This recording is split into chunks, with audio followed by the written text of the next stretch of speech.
Pemirsa Kabupaten Buleleng kembali menorehkan prestasi membanggakan di bidang pelestarian budaya.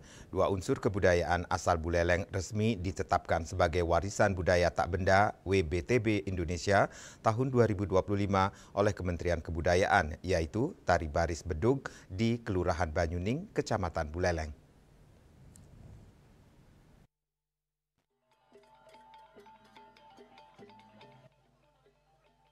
Dinas Kebudayaan Kabupaten Buleleng, Nyoman Wisandike menyatakan bahwa proses penetapannya cukup panjang, dimulai sejak akhir tahun 2024 melalui tahapan verifikasi, pelengkapan narasumber, hingga sidang penetapan di Kementerian Kebudayaan.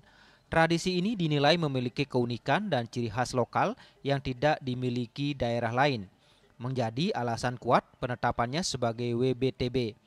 Tari baris bedug memiliki keunikan pada bungkuk atau puntalan kain di punggung penari yang menggambarkan simbol tertentu dalam upacara ngaben.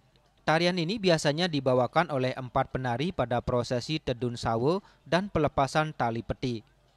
Penetapan WBTB tidak bisa diberikan pada tradisi yang sudah punah atau tidak lagi dilaksanakan. Tradisi ini hingga kini masih bertahan, masih hidup di tengah masyarakat, dan terus dilaksanakan secara berkelanjutan. Dengan tambahan ini, jumlah WBTB yang dimiliki Kabupaten Buleleng kini mencapai 18 unsur budaya.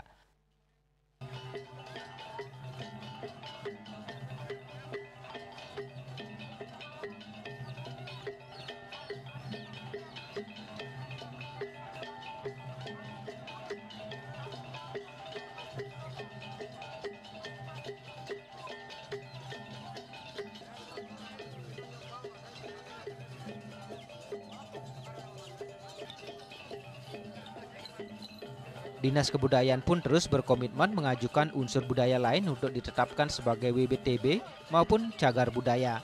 Setiap tahun Buleleng mengusulkan baik permainan tradisional, ritus, maupun karya budaya lainnya. Yasri Yuli, Bali TV.